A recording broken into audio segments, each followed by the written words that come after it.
Welcome to Professor Game Podcast, where we interview successful practitioners of games, gamification, and game thinking who brings the best of their experiences to get ideas, insights, and inspiration that help us in the process of getting the students to learn what we teach. And I'm Rob Alvarez. I teach and work at IE Business School in Madrid, where we create interactive and engaging learning materials. Want to know more? Go to professorgame.com/subscribe, start on our email list, and ask me anything. Engagers, today we have a very special guest because all our guests are super incredible, but she is I met her as an award winner very recently in Chicago, and her name is Naza Djafarova. But Naza, before we get started and make your introduction, are you prepared to engage? Yes, definitely. Let's do this. Let's go, because she has 20 years of business and management experience, and she has been instrumental in implementing innovative approaches to development, support, and delivery of online and hybrid courses and programs with national and international partners. Her team at the Digital Education Strategies is one of the most innovative and efficient distance education centers in Canada and has grown to be a leader in digital education and one of the largest providers of university credit online courses in Ontario, with over 35 international and national organizations that have recognized the department work, including the OLC International Awards for Excellence in Institution-Wide Online Education. She's a lead in grant proposals and a number of educational initiatives, providing technology and operational management expertise in the development of continuing educational programs. So Naza, is there anything that we missed from that intro? No, and the most important that right now our goal is to create serious games for our learners, especially for online learners, to engage them in their learning experience. That is absolutely fantastic, and that's exactly one of the main reasons why you're here. And of course, because we were talking in the pre-chat about how great the product that the one product that I've seen from your team that I saw at GamiCon in Chicago in 2018 was, and I'm sure all the rest of the work that we'll be able to discuss during the interview will be great as well. But Naza, working at Ryerson and in the Chang School as well, what does a regular day with Naza look like? What is your, what does it look like? What does it feel like to be Naza today? Well, because I have approximately 20 staff members in my department, and we're working very closely with other departments like marketing, program areas which are connected to the university. So all the courses which are for credit courses we develop as online courses in online format for delivery. So I'm basically, the engage is a big word. So my day is how to make, engage, inspire your colleagues to take initiatives, to support ideas, or my ideas, to change the way we deliver and develop courses and programs for our students, and how to implement changes to our organization, because it's not only the development of engaging solutions, learning solutions, it's also changing ourselves, how we think and how we approach learning. Fantastic. So there's many things going on. Yeah, and it's not only that, because my engage starts actually just before I come to work, because I have a 5-year-old. So how to engage her to eat breakfast, to get dressed, to get to school. So that is a kind of a part of my day. Yeah. And part of the inspiration that you draw on for because we do change from being children to being adults. We certainly have a lot of changes, but some things are certainly not so different. And I'm sure you've seen it as well with some of the students. You see even executive students, and you feel sometimes like, I mean, if they're whatever age they are, how is it that you see behaviors that are like high school students as well? It's so funny.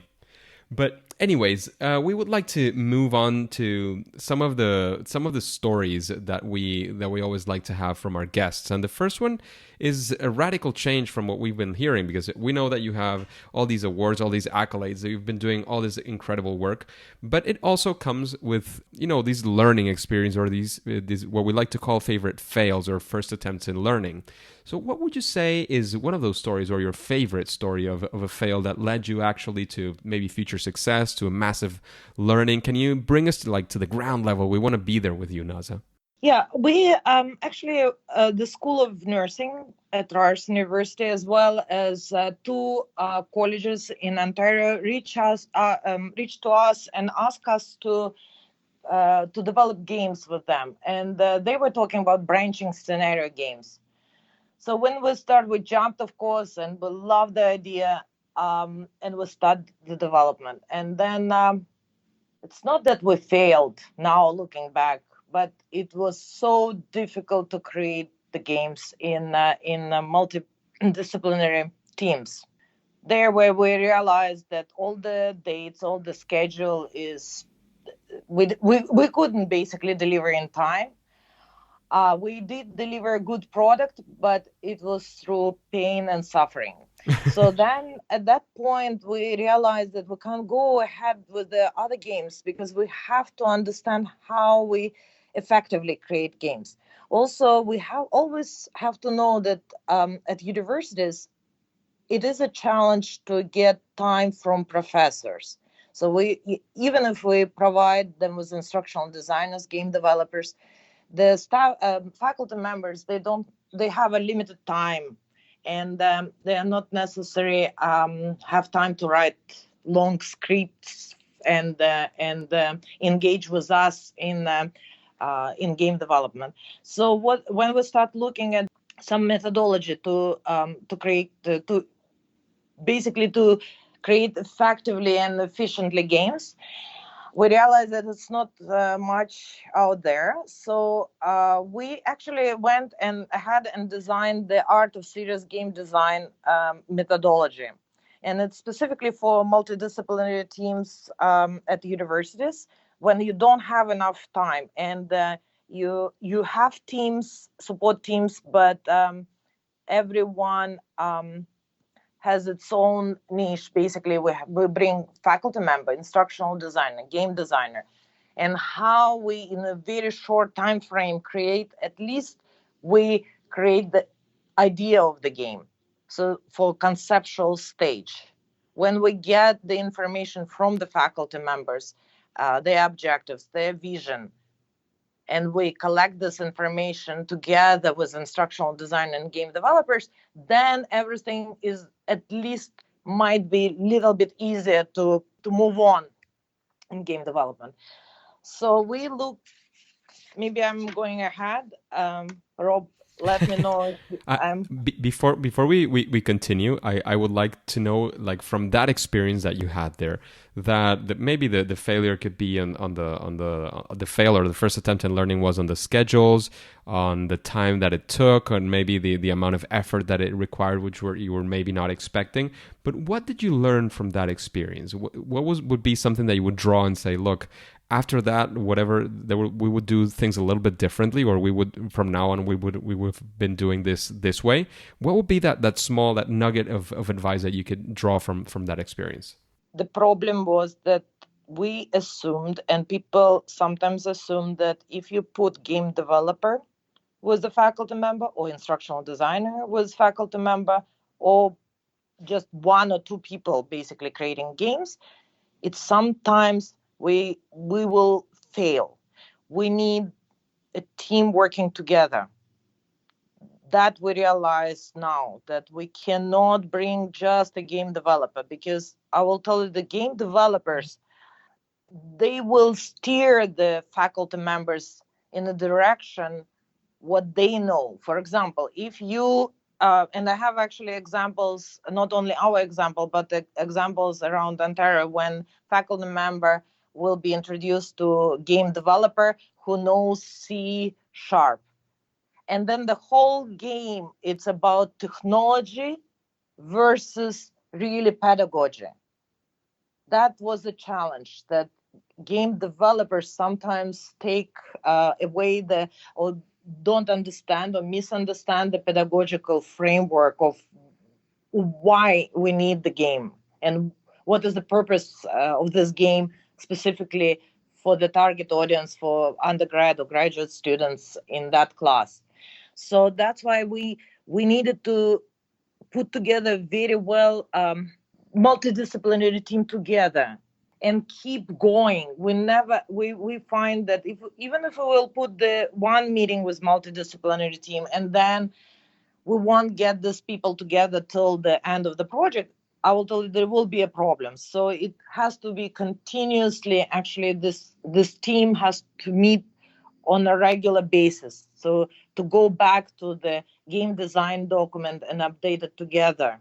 That makes sense. I mean, when you're working with different disciplines and you have this multidisciplinary team, they're continuously developing something. I guess that key learning from what I'm hearing is as well to how to get the communication together. It's not just about dumping a game designer in an instructional team. It's about how they work together. How do you put inside all the processes and all the things to make sure that it's not only an entertaining game, it's actually a learning game, how it works for that audience and so on. So I think that was a very powerful experience that you had there. And you were mentioning something about the process that you followed, and I think that's when you felt that you were jumping ahead. But we would definitely like to know and understand a bit more of what does your process when creating these serious games looks like? So that's why when we started, we didn't have a process. So when we realized after the first game that we're actually creating a bicycle or something should be around. So we start looking at methodologies and we couldn't find actually detailed methodology. There is a couple around, but we found some of them are not maybe specifically for university settings, or some of them different settings of multidisciplinary teams and so on. But most of the articles and most of our discussions, and we did actually a survey around in North America, we asked the question, do you use methodology or process especially for the conceptual stage of game design? And the answer was no, it's ad hoc methods. Basically, everyone is doing something different, and it depends on the team. If you are working with engineers and game developers, it will be one type of process, and it's not necessary. Includes pedagogical principles, and the faculty members usually looking at different just project management methodologies. So that was become very important for us to create actually a method. So some of our colleagues like Jesse Schall, he created the art of game design, and he has a very good book, and he has a deck of cards. So it was interesting how we were doing it parallel with Schall. So we worked. We didn't know that Schall creating the cards, and we created our own cards. And what is good that we did cards specifically for engaging multidisciplinary team to create games at university and college. Jay Sechel, he actually created the cards for corporate clients. So it's a different purpose, and the cards are different, but we used basically gamification elements as cards to engage multidisciplinary team to start designing the games. So we looked at storytelling, learning, gameplay, and user experience. And each card you answer on the questions. Because we find when we work with in multidisciplinary teams, we found that one or two people will be very active and the rest will be pretty much passive. And then the game is actually taking direction of design of the game, taking direction of the people who are most active. So the cards help us to basically to create a game. So everyone has to participate and answer the questions which we pose through the cards, which are written on the cards. That sounds great. I mean, is that of public access, or do you have it private just for your internal process? I will definitely share with you all the links. I also want to mention that when we create games and when we create and research, we always publish it as an open access. So we Nice. definitely making sure that it's all open access and all through Creative Commons license. That's fantastic. That's very very generous and very helpful for people who are definitely not as advanced in the process as you have been, and that it's always great to be able to build upon the knowledge of other giants that have been working on this before us. Yeah, because I believe at the university we believe that we are paid by basically taxpayers' money, and it has to go back to the community. Fantastic, fantastic. And in that sense of having this amazing project and having all this process that you've now been using, can you tell us a story of maybe a time when you faced one of these challenges that was posed to you by a request or something similar, and you actually solved it using serious games or game-based learning, one of these solutions that you have created? Can you tell us a story about how that came through? So we had academic integrity office at the university. They reach out to us. They wanted to make updates to their video scenario case studies. These case studies teach university students or first year university students about ethics and about academic integrity overall, and including plagiarism and cheating and so on. So it's very important. It become very important for our university and in Canada definitely. So what we did, we proposed a game-based learning, and this game will be released actually in fall of this year. We almost done with the game. It will be a number of testing done through the summer. So, and we will definitely also share with everyone, including you and your Thank you very listeners. much.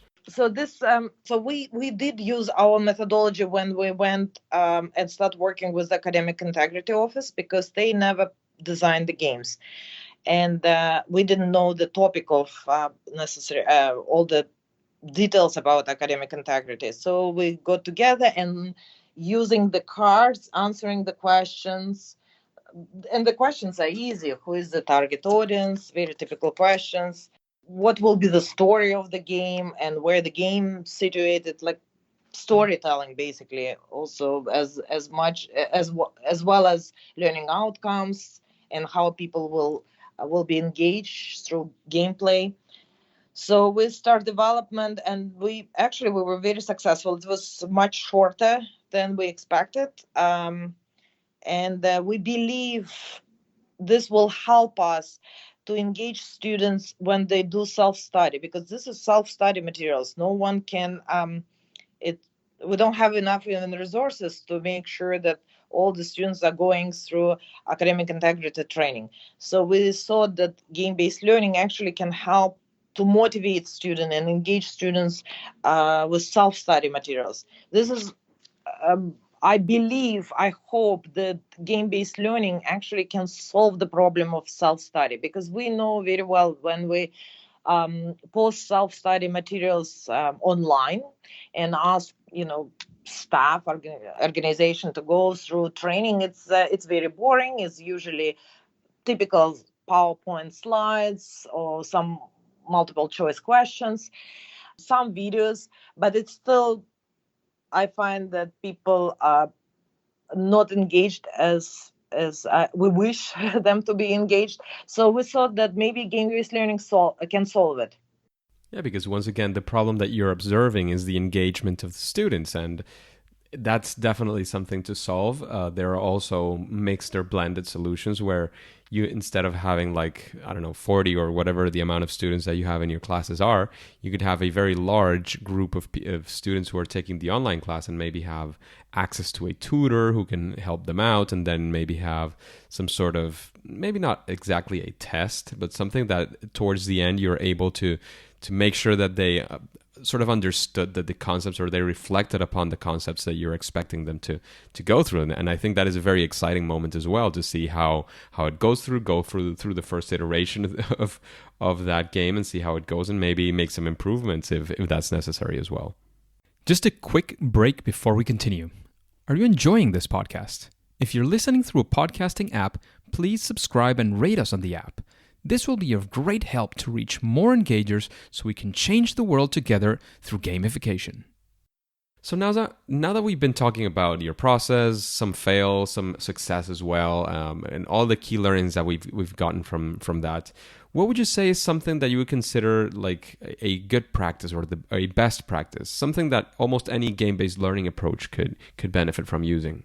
Well, I think that anyone who wants to start gamification or game-based learning to design or use existing solution, I think should start playing games and read about the successes and failures. There is plenty of books. There is some great articles. I find that actually articles has more ideas sometimes and more covers more details about game-based learning than books, because we're just starting we don't have yet enough books published, I think, on game-based learning. So I think that start playing games, because before, I will tell you because I'm coming my master's in architecture. So I did a lot of programming in my life. So I felt that I know how to develop games because I have art background, I have technology, engineering. So it's kind of felt that I'm transdisciplinary enough person to know how to design games. And I believe that until I started actually playing games, then I realized, no, you have to play games before you start any game-based learning projects. Yeah, to understand from the other perspective as well, to be able to analyze what are the key things that you can take from that.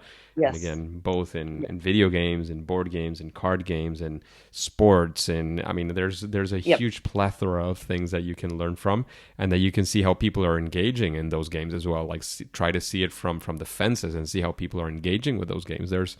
I definitely have to agree with that fantastic best practice. And we've been talking a lot about all these games, but we would like to know, Naza, what would be your favorite game? Yeah, I'm playing so many games now. It's hard even to describe. Well, I'm playing our games a lot also. Favorite games. I know that all the games like Dream Blast, Angry Birds. My daughter is now really into Tom Gold Run. It's by Outfit 7 created. So it's all games when it engages you and you don't really learn anything.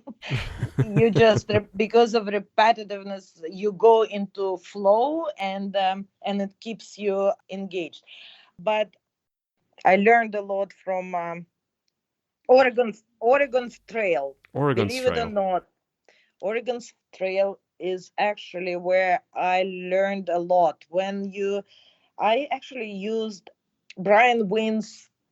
I don't know if I'm throwing the names and you don't know the names, but Brian Wynn created a framework for evaluation games. This is one of the things. It's if you're going into not just the simple gamification, but if you're working on serious games, I think that using evaluation and you evaluate one of the big successful games, you understand a lot about game mechanics, and that is important to understand game mechanics. And I believe that if you're a faculty member, if you're a manager team is creating games, you have to become that transdisciplinary person to understand in order to be very successful. If you want to enter this area and be very successful, you have to be transdisciplinary to understand all the game mechanics, but the mechanics of game development, basically, from the beginning to the end, including marketing, by the way. And I find that how commercial games, they are very good in marketing.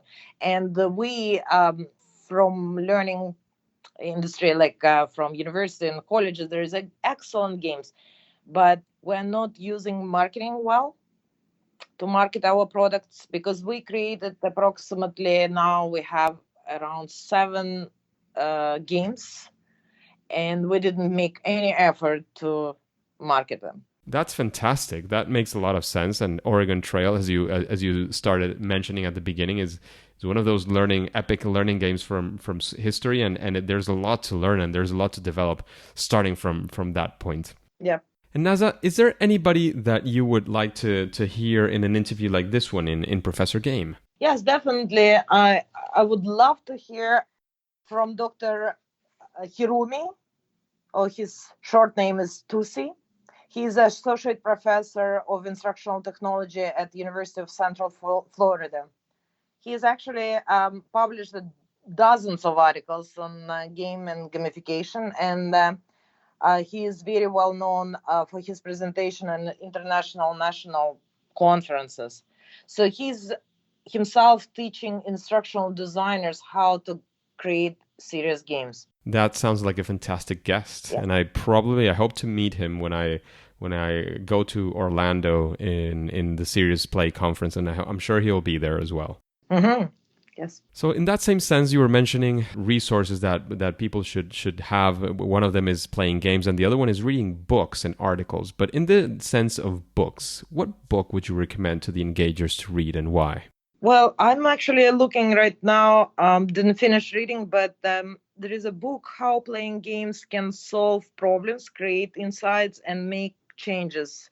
The title, it's Knowledge Games by Karen Schreier. Yes. It might be an interesting book. And definitely I will suggest people, if they didn't read J.C. Shao book, to read it.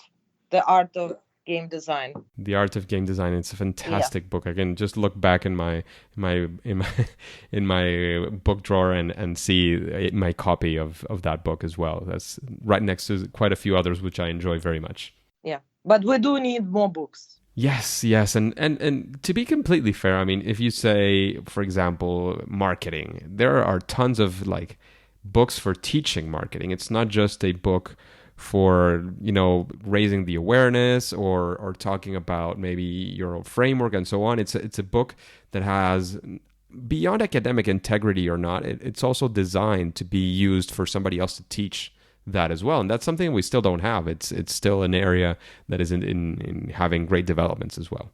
Yeah, I wish I will have some colleagues who can, together with me, actually collect good games what people are using in classes, like something what is used, and get feedback how to implement it in curriculum, and actually create open digital textbooks with the serious games for universities and colleges. That sounds very coherent with what we've been talking about throughout the interview. But Naza, we've been talking about other people and recommendation about what other people do. What would you say you, Naza Djafarova, what would that be your superpower, your sweet spot when creating these serious games, these game-based solutions? Superpower. My superpower. My talent superpower. or what do you mean by superpower? Yeah, that thing that you feel that you do great, that helps a lot when you're creating these solutions, like that point that you add to the discussion. It doesn't have to be absolutely unique, but it is that thing that helps you move forward these projects and be perhaps being the leader of your team as well. Well, I think that I'm actually very good in engaging people. So I run around basically and engage people in new ideas. And I think that my background helps me a lot. Like I use the word transdisciplinary, which I actually start thinking about it when I read some research was done by Sylvester Arnap. He calls the team transdisciplinary team. It is very important when I engage faculty members, instructional designers, game developers. I have to bring this team together, multidisciplinary team, and make it work. So I have to know a little bit, basically understand where they're coming from. Understand each of their disciplines. Yes, and get consensus on the game design. That is absolutely great. And the final question, it's what we call our gamified question that comes directly from the audience. At the beginning of the interview, we don't know which question it'll be. In this case, we got a question from somebody who is anonymous, who decided not to put his or her name. And this person is asking, why did you decide to use games as an inspiration for your work? Inspiration for work. Yeah, I mean, why did you decide to go for game-based learning or serious games? I'm guessing that games in general inspired somehow what your current job is doing. Yeah, it's because we are developing online solutions for universities and for our clients. And when we hear that students are not engaged, that concerns us. And we were looking at something more innovative, what is coming our way, adaptive learning, when we're talking about VR, 3D video, and so on. I realized that game or gamification has to be a part of it. So, for example, even if you are doing VR, you have to actually think a little bit in that area, in gamification and game-based learning, because VR can be as lonely and boring without these principles.